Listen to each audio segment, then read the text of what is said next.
is used by a lot of organizations. I'm going to give you guys a paper with all these resources on it that you can keep for yourselves. You can even build a blog. Like Indy uses Google Sites. You could use Google Sites to create a workspace that students can visit. And you know what? I just realized that I can't see everybody when I have the screen shared. So if you guys want to use the chat, if you have a question, don't hesitate to put something in the chat and I'll look for that. Okay.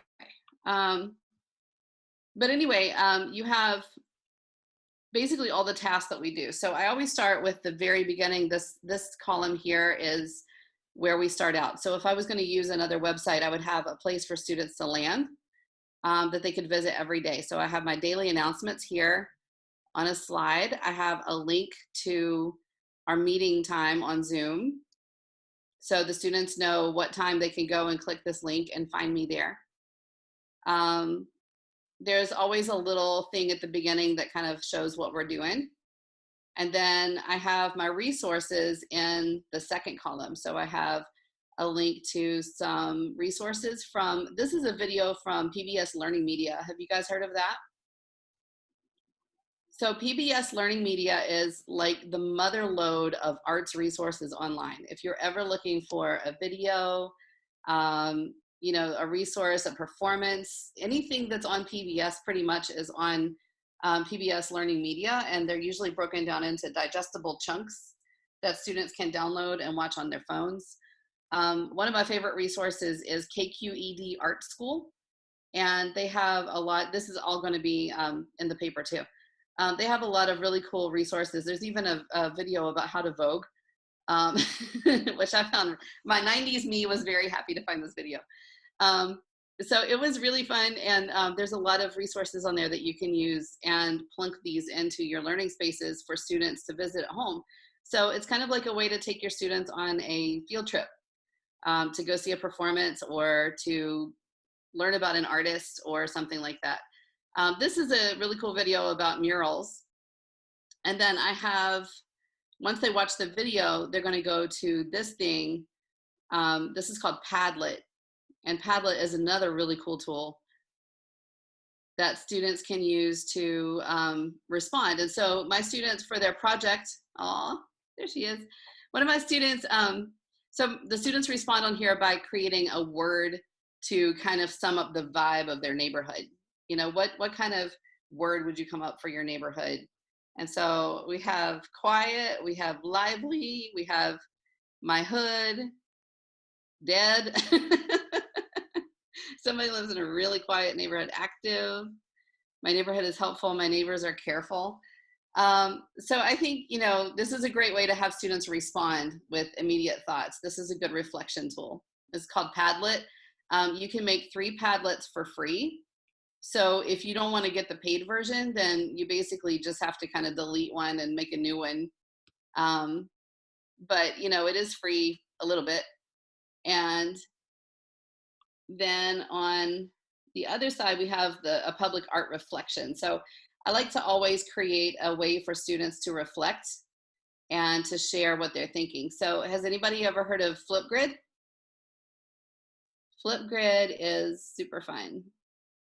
This is a way for students to do, they can record a really quick video. So if you're doing something with performance, this is a great way to have students share a performance idea.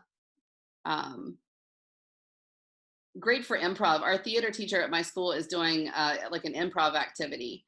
And so the students click this button and then they can record a little video. And so here's an example. There's this really cool mural I like. It's really close to Defremery Park, and it's this wacky like zombie apocalypse kind of thing. There's like a bunch of freaky dudes with 6 fingers and like wrinkly and blue and stuff. It's disgusting, but it's pretty cool. And then you can record a response too. So that's another cool thing. I can respond to him in video. So you can give back feedback to whatever they respond with. I think that's a really neat tool. So I'm going to go back to my workspace here. So I have the first section is where I lay out, the lesson, this is the concept we're talking about. We're obviously talking about art that sums up a community. And then the second section is the workplace. So I have step 1, step 2, I've recorded videos to show kids how to photograph their artwork and send it to their drive. Step 3, they have to find a picture of a boring wall that they're going to put a mural on. So they can walk out in their neighborhood and find a boring wall. They can take a picture of the front of their house and show what that would look like painted up. That's always fun.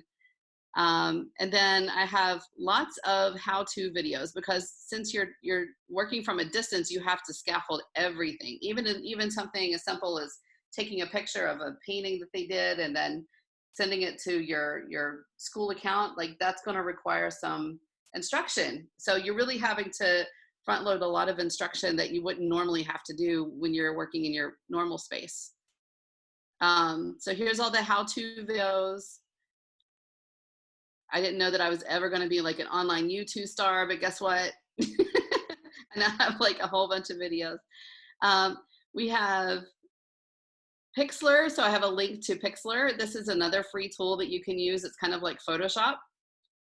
Super impressed with Pixlr. If you ever have to make a poster on the fly, you want to make something really quick, Pixlr is a great way to do it, because you don't even have to wait for anything to load. It's all online. And then the students created, this is actually, does anybody recognize this building? It's from the back. This is Grand Lake Theater. And so I decided they had a big blank wall that really needs a mural. So I created a mural for this thing. Oh, clicked the wrong thing. So this is the example of the project that they're doing. And so they're gonna create a new series of murals for Oakland that are not actually going to be painted on walls, but digitally painted on walls. And then, whoops, wrong thing. And then I always have a checklist at the end. So the students can go through and look at the checklist and decide if they are ready to submit all their artwork for grading or not. It's always good to have regular checks for understanding when you're working online, because you can't look at their eyes and see, if they look lost or if they understand what's up. So here's the checklist. They have to go through and signify that they've done all the parts that I'm looking for, and then they have to add their name here. And I have to include a fun Giphy, because I cannot communicate without GIFs. And that kind of keeps it fun. And then that way I can see what the students have, what they understand and what they don't understand. All right, so that's my workspace. I'm going to go back to the Brady Bunch view so I can see all of you guys. And I'm going to put in the chat a list of cool tools. Let's see, I'm sending this to everyone. So this is a list of resources that I put together for all y'all. These are some of the resources that I just talked about, but also I heard that there was a need for some resources for filming and editing video for non-Mac computers. I have a Mac, so I use iMovie, but there's kind of a dearth of free tools for Windows, it seems, although there are some very cheap tools.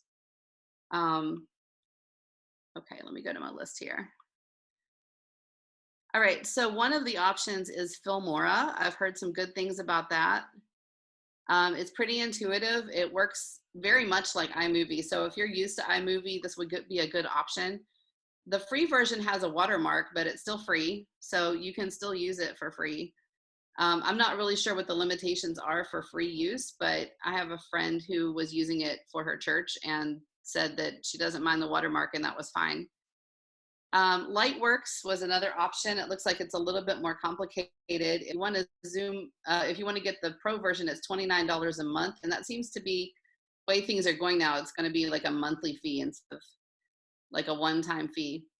WeVideo was another video editor that seems really cool.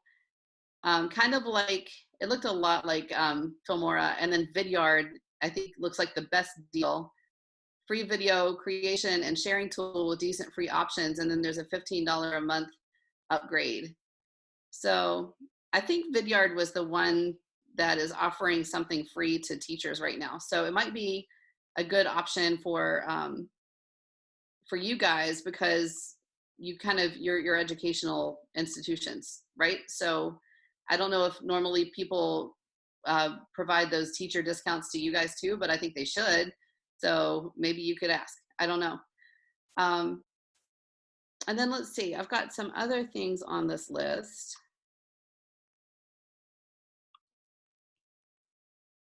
I listed at the top the workspace tools. So if you're building a digital workspace, these are some options. Of course, any blog site, any kind of site that allows you to build a website or a blog works just fine. Edmodo, Schoology, those are learning management systems. So those are designed a little bit more for schools to use. But you know, if you don't need those grading options and things like that, you don't necessarily need all those bells and whistles. Anything that allows you to create an online site, like you could even do the same thing with a Google document, and then just put links to things that you want the students to access in the Google document, and that works as well as creating a digital classroom. I have listed the free online tools that I talked about, and a few extras. I have Flipgrid and Padlet are both good feedback tools, you know, getting feedback from students and finding out what they're thinking about, giving them chances to speak up. Sketchpad is a good digital drawing and painting app. It's free and online, and it really does some cool stuff. I just learned about it, so I'm playing with it a lot right now. Pixlr has two different options. So you've got Pixlr X and Pixlr E, depending on whether you want all the bells and whistles or not. And then PBS Learning Media is the resource that I told you guys about. I'm going to add to here, look for KQED art school and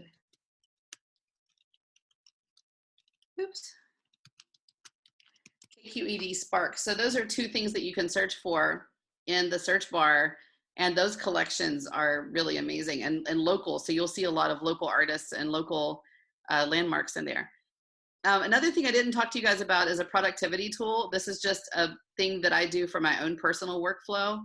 It's called Toby, and it's a kind of like Pinterest, but you can set it as your homepage, and it has all your links there so that you can have links to all these resources so you can jump between them very quickly, because when you're working online, you kind of don't want to have to spend a lot of time looking for links. And then the very last thing that I have on the page is food for thought. This is just an article that I wanted to share with you guys, and it's not as relevant. You know, you guys aren't really worried about grades and things like that, as far as I know, but it's kind of a neat article about the reality of teaching at a time, you know, during a pandemic, because when you think about it, this is really a tough time for a lot of people. And right now, you know, kids are dealing with a global pandemic. This is stressful and this is scary. And, you know, this is a really tough time. So the number one thing that you should think about before you do anything is, how are your students doing? You know, what are they dealing with in their personal lives? You know, we got kids right now that can't even get internet. They're supposed to be able to get free internet because you know, they're offering it, but then they try to go get the free internet and they're told that they can't get it because mom owes a bill, or you know, they can get it, but they have to wait 3 months for installation. I've heard that they're also dropping off the routers at the house. They just drop it off and leave. They don't install anything. So, you know, there's a lot of families that are struggling, like, what am I supposed to do with this thing? So, you know, it's the reality of the situation is that we got to take care of those needs first. And then everything else, then the teaching can happen. But we got to have, we joke about it in school. We say Maslow before Bloom. So I don't know if you guys know Maslow and Bloom, but two of my good friends. And so, you know, the reality is that, you know, that should come first, no matter what you do.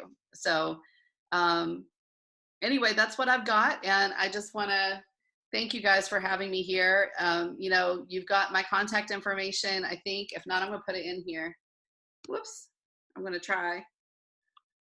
But if anybody needs anything, don't hesitate to reach out to me. We're all a family, you know, family of arts people in the Bay Area. And, you know, it really does take a village. And, you know, if I can ever help you guys, please reach out.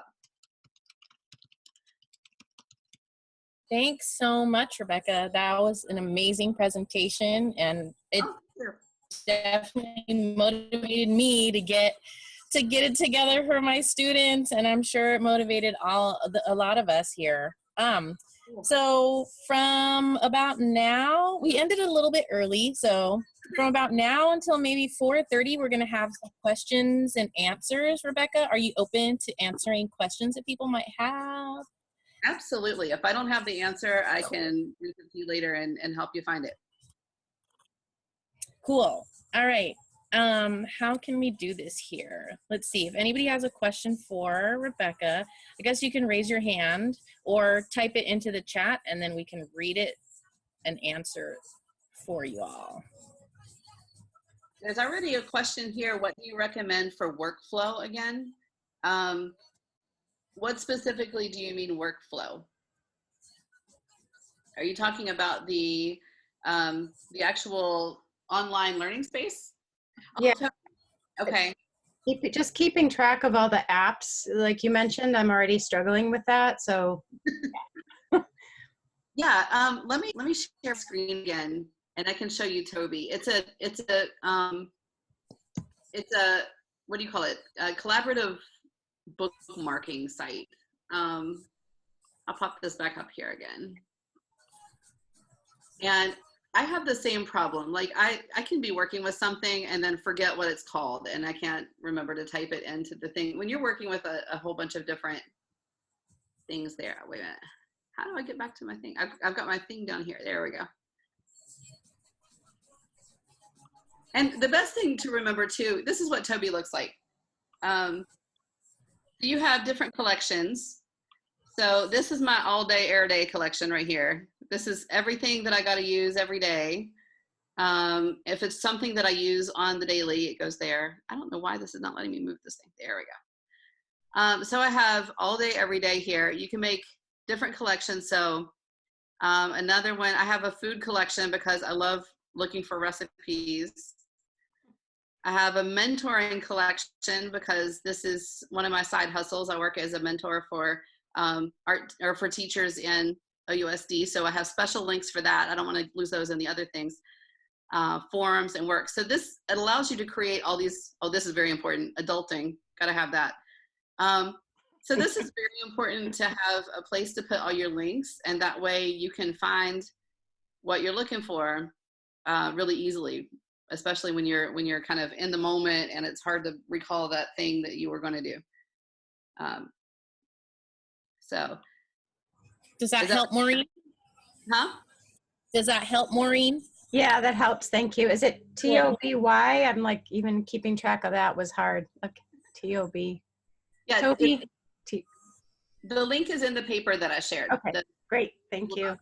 Yeah. Well, so here's that again. Thank you. So we had a question from Liz Harvey.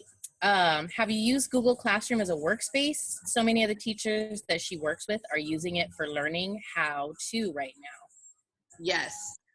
So I actually do use Google Classroom in addition to the workspace that I have. Google Classroom for me is kind of like a social media feed.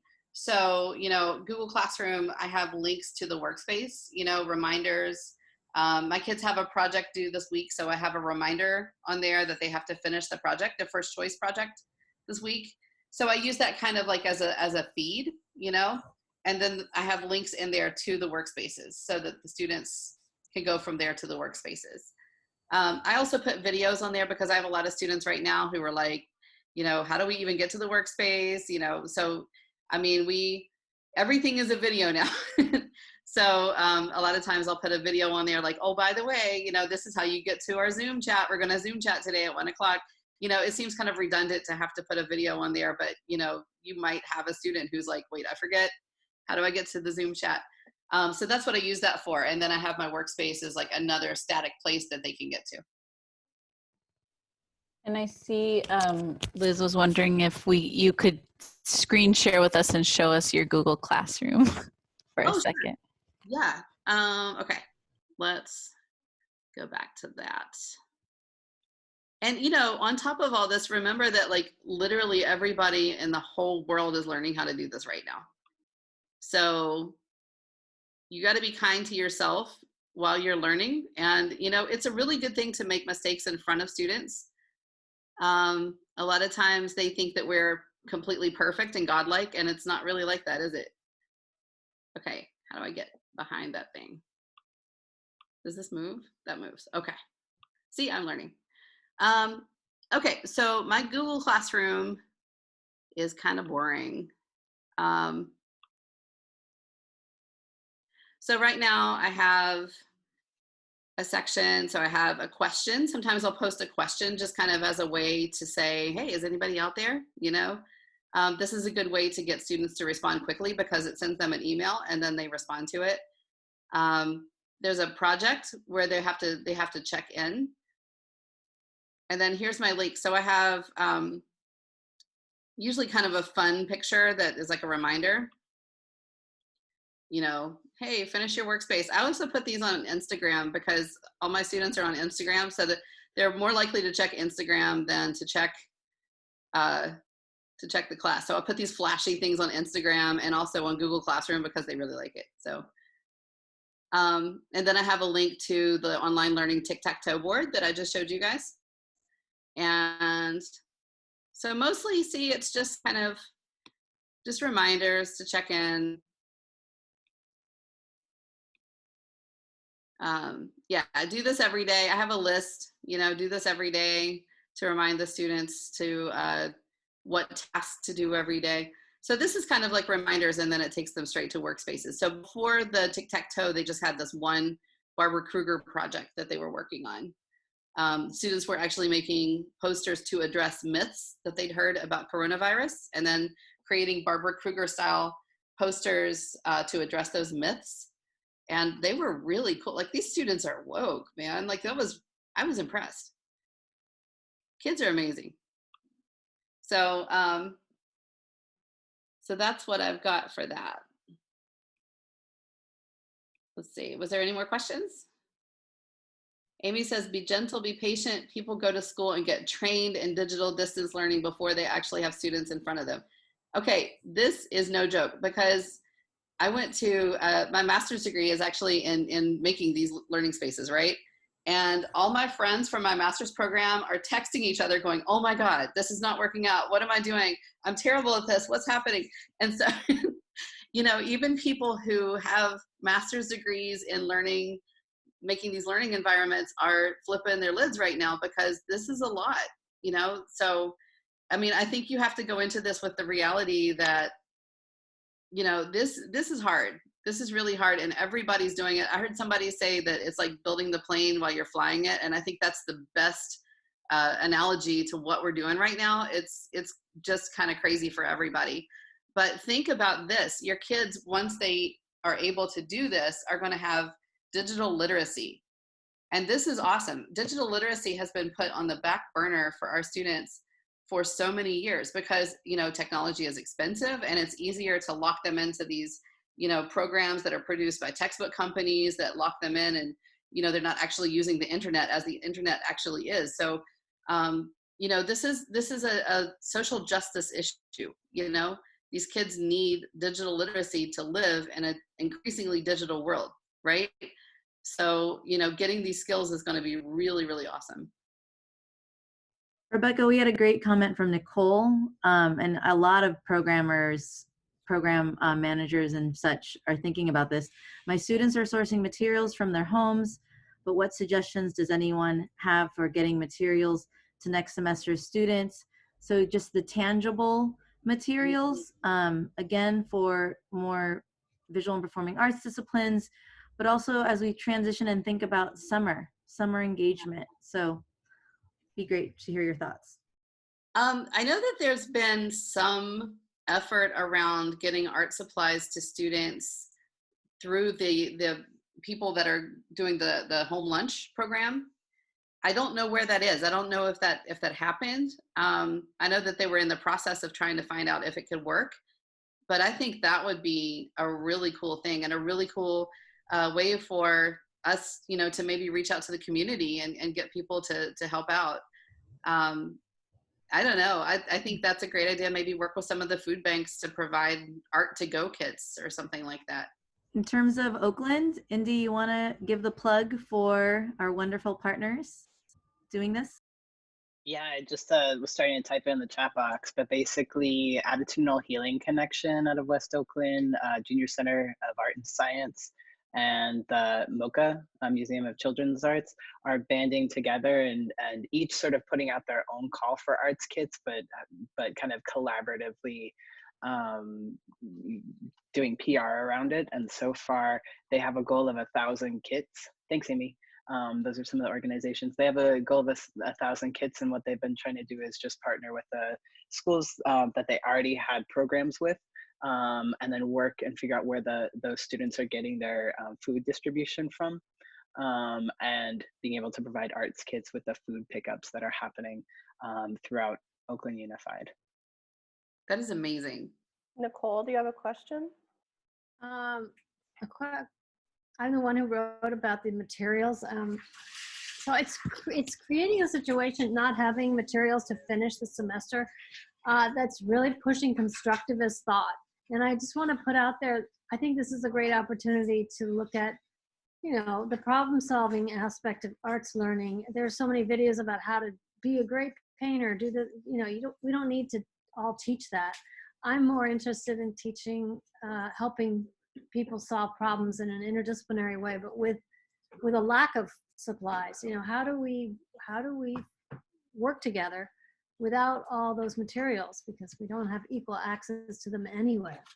So I'm really having some great conversations with my students about that, and just, you know, in the studio habits of mind, persist and endure, and connect with other arts communities, artists in the world. Just a comment. That's awesome. You know, I had a professor in college who was, I think, in the Navy, and he was on a ship and out at sea and didn't have anything to work with. And the only thing he was able to source was some women's cosmetics. And so he did a whole series of artworks using cosmetics that he was able to find, you know, like eyeshadows and things like that. And I mean, I thought they were amazing, but it's kind of neat maybe to talk to kids about, you know, what are some things that you can source, you know, what are some things that you can get? What would it be like to make a painting with coffee, or, you know, whatever you can find. So I had a student one time who did something interesting with black fabric and bleach. She created some really cool artworks that way. So, you know, it's kind of a neat, it's an experiment time, you know. We had a question. We're going to take one more question, and the question was from Trish Callow. How are you approaching end of the school year student work and exhibitions? And after this, I think we're going to break out into we're going to do our little breakout chat rooms. So, Rebecca, how are you approaching end of the school year student work and exhibitions? Yeah, so this is kind of crazy right now. Within the workspaces, I do have little places where students can upload their artwork. So they're not there yet. They're still working on it, but they can put their artwork actually in the workspace. So the workspace itself kind of becomes a place to exhibit the work. Other options, and I'll add these to the list, are digital portfolios. You know, you could use things like Seesaw. Bulb is another digital portfolio. And you know, that's something that students can use later on to apply for programs. So I'll put these in the list that I had. Instagram, my kids love having their artwork up on Instagram. They become Insta famous for a little while. So that's always really fun. You know, finding digital ways to put the work out there. It would be really cool maybe to partner with some museums or something and see if museums would host digital exhibits for all the schools that are not able to get other digital exhibits. I noticed that Oakland Museum has some digital field trips that you can take. So maybe that would be kind of a neat way to reach out to them and see, you know, if they would showcase our student work. That's a great thought, Rebecca. And I also want to add, For the practicing side of our artistry, not just our teaching side, the DeYoung Museum is putting a wonderful call out, and it's just in due time, since they had cut their artist in residency program the past 2 years. They're bringing it back, but kicking it off later this summer, around creating a Bay Area artist exhibit. And I think it would be amazing to think about how we're navigating and making art in this time, but also not just for our own practice, but with our students. And I think that would be an amazing proposal, and it's a great opportunity for folks to collaborate and submit joint proposals too. So look out for the DeYoung. I'm happy to share that information in the chat box. That's cool.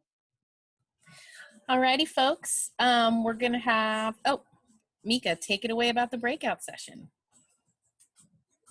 Sweet. So, Rebecca, that was incredible. Thank you so much. I was literally just talking to somebody and saying, like, now that I'm actually starting to get my digital content up, I was like, oh, I wish I had like my own digital classroom where like all the things could live. And then, so anyways, that was incredible. Thank you so much. And I'm gonna